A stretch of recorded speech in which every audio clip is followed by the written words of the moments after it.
Hi friends, this video shows how to bring back missing microphone voice input button on Samsung keyboard. Let me open this messages app. Tap on this icon. Tap on this new message icon.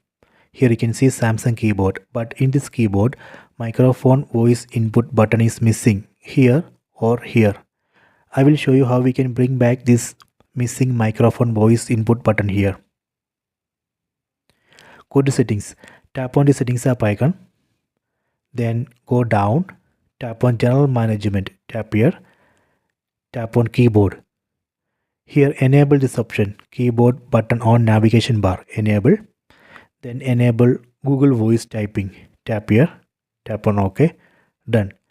Then ensure that default keyboard is Samsung keyboard, tap here, then select Samsung keyboard. Then tap on Samsung keyboard settings, tap here, go down. Tap on voice input. Here let me select Google voice typing. Done. Then go back to messages app.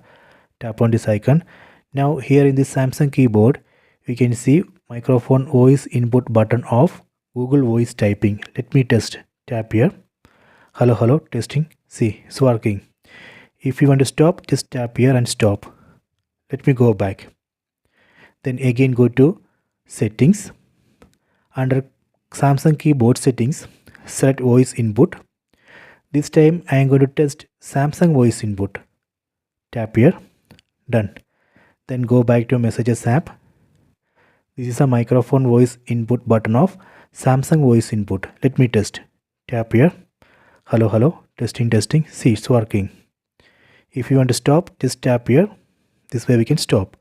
This way we can bring back missing microphone voice input button on Samsung keyboard. Please try this. I hope you have enjoyed this video. Please subscribe this channel. Please like and share the video.